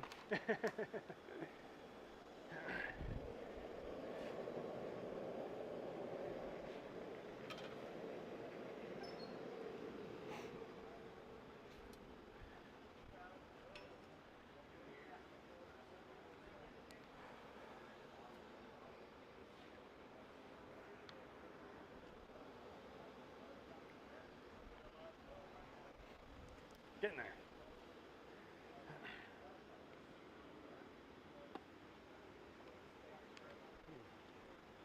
Good little trial and error.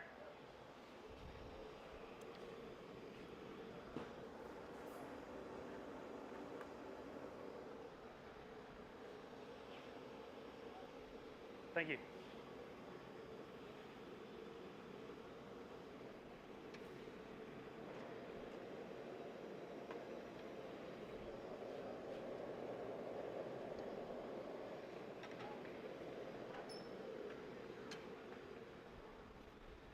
So let that soak for just a couple minutes while that comes up to heat. Get some water. Oh, thank you. Appreciate it.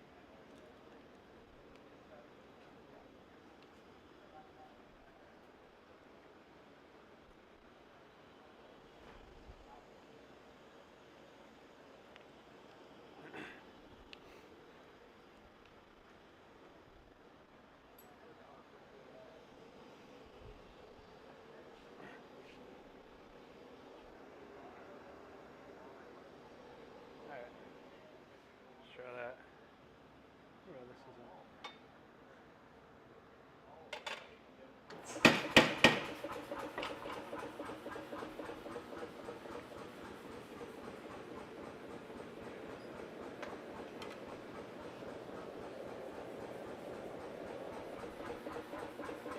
All right, starting at the top.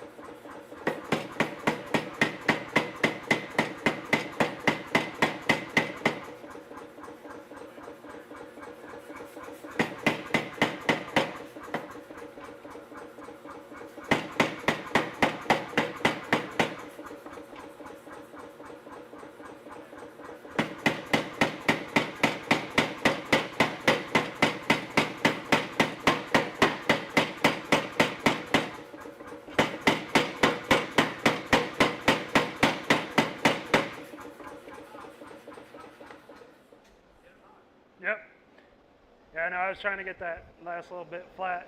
But overall,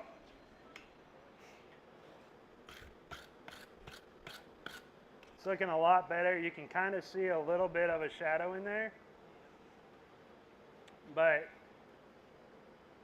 what I would do is just come back and try to grind that out. But what I'll do is I'll go ahead and draw the billet out and see if it sticks together.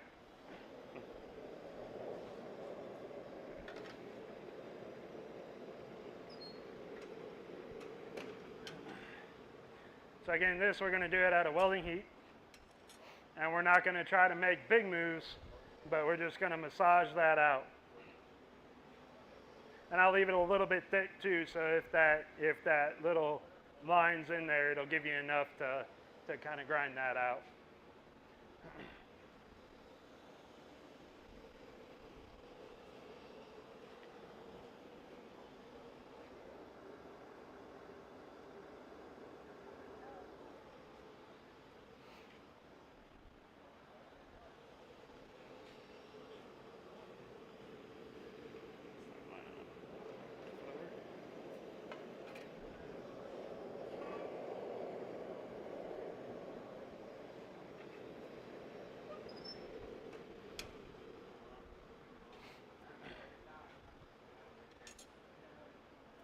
Sometimes what you'll see is as you draw the billet out into a bar, you may see some cracking on the very outsides as it pooches out. That's very normal. The biggest thing is you want to leave yourself enough room to grind down past that. That's just whatever was on the outside of the can that didn't play well with its neighbors.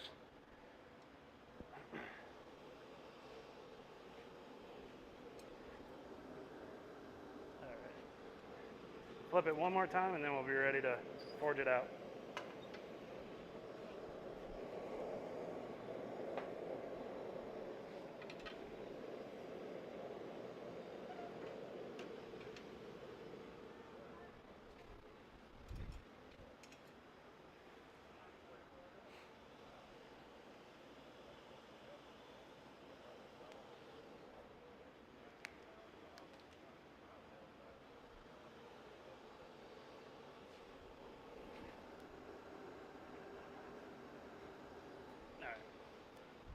We're looking pretty good.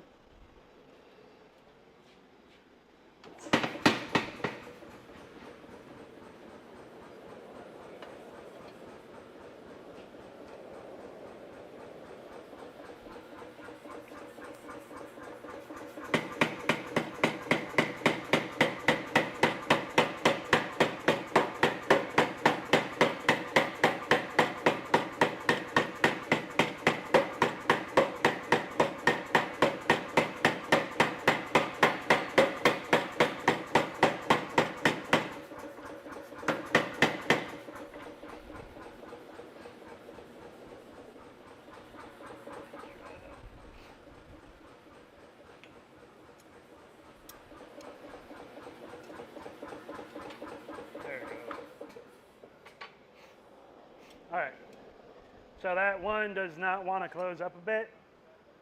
So what I'm going to do is I'm going to go ahead and forge it out and let it become whatever piece it wants to be. And then the other two pieces will become the main billet.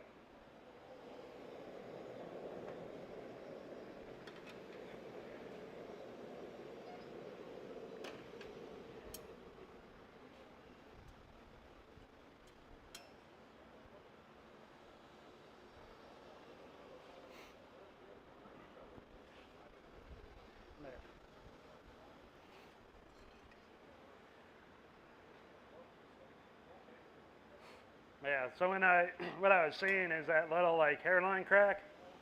It's on the top and it's on the bottom. It's welded in the middle, but it's going to work its way down in between, and it'll shear itself as we forge it out. So I'm going to let it become its own piece, and I'll split it off. We'll have two billets.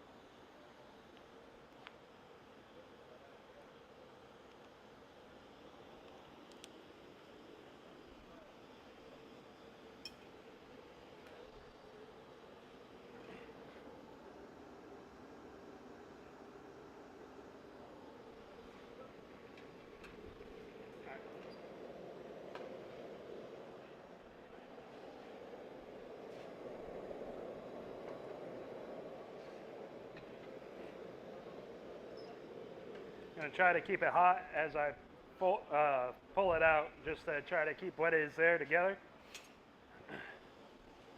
And maybe even squeeze a little bit back, but more likely than not, that doesn't work. But it's not a total loss yet.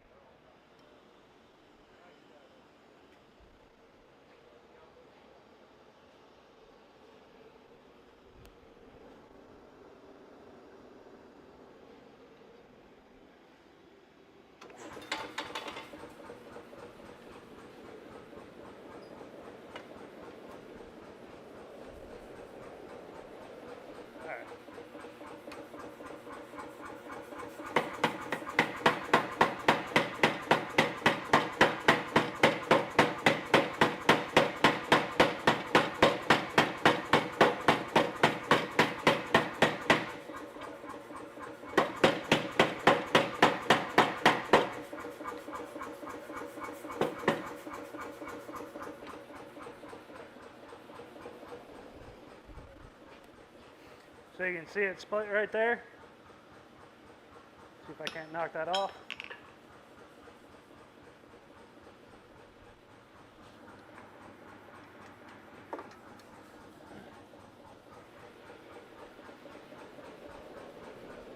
And we'll see if we can't close that up.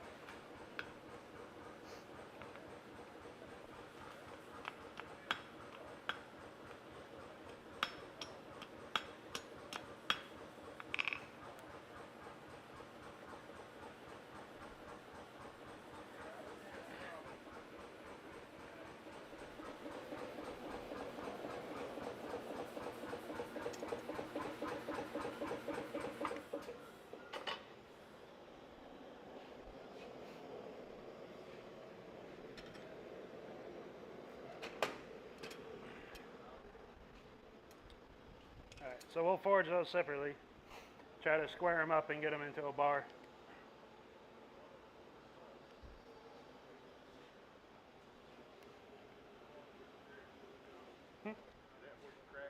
Mm-hmm. I had a feeling that it's usually the outcome is you end up with 2 billets as opposed to 1.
So right there, I'm just trying to work it back into itself, see if that'll let us get a billet.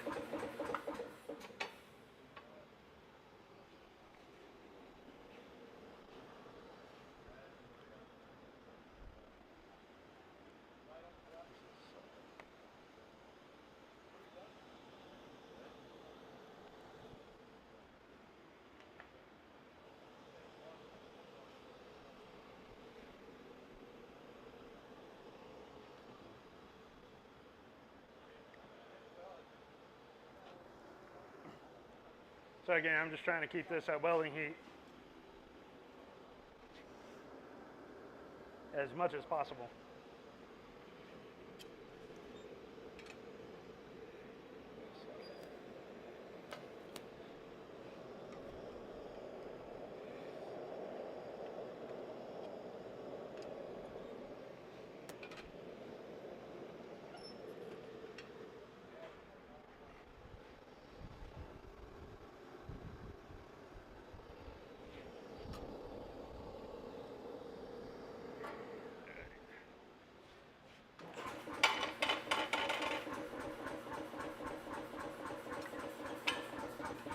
Dropping it doesn't help.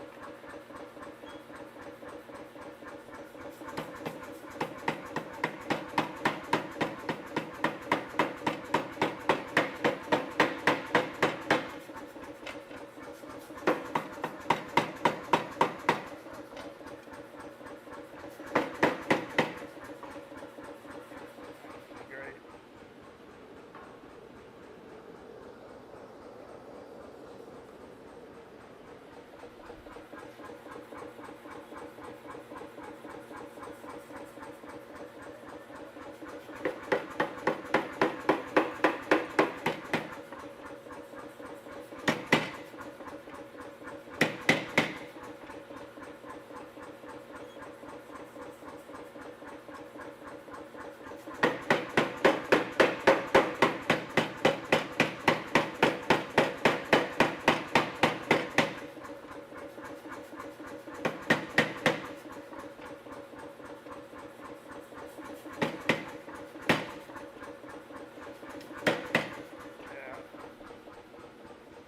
I think we're chasing our tail on this one, unfortunately.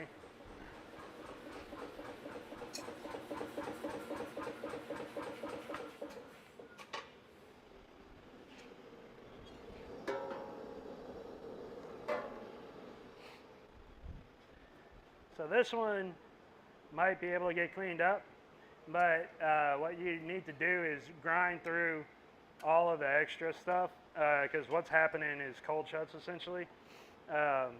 As you forge it and move it around, they just kind of like travel throughout the billet. And so in order to save this, we'd have to grind down past all of those small cracks to stop them. And I don't think these two are going to play nice. But what I will do is I do have those billets over there. I'll throw those in the iron in the hat. That way at least you can play with it. But yeah, unfortunately, didn't quite work out. So this is the first of probably many failures to come. But as far as canister goes, I failed a lot on regular Damascus. Don't get me wrong. But in general, don't let it deter you from trying it. Biggest thing is let it get hot. You know, when I'm doing this at home, I'll put it in my little forge, block it up, and just wait for the forge to get hot, and then I'll put it in there. I'll block it up. I'll let it sit for 15, 20, 30 minutes, depending on how big the billet is, and start working it from there. So potentially I just worked it a little too cold while I was welding it, and there were just a couple of spots that didn't show up until we started forging on it. So fortunately that didn't work, but I appreciate you sitting through my master class on how not to make canister Damascus.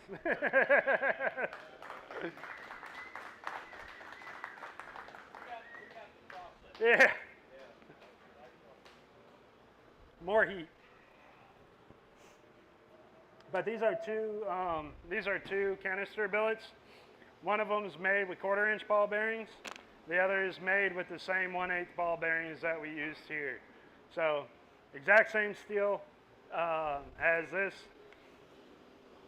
Just didn't quite work out.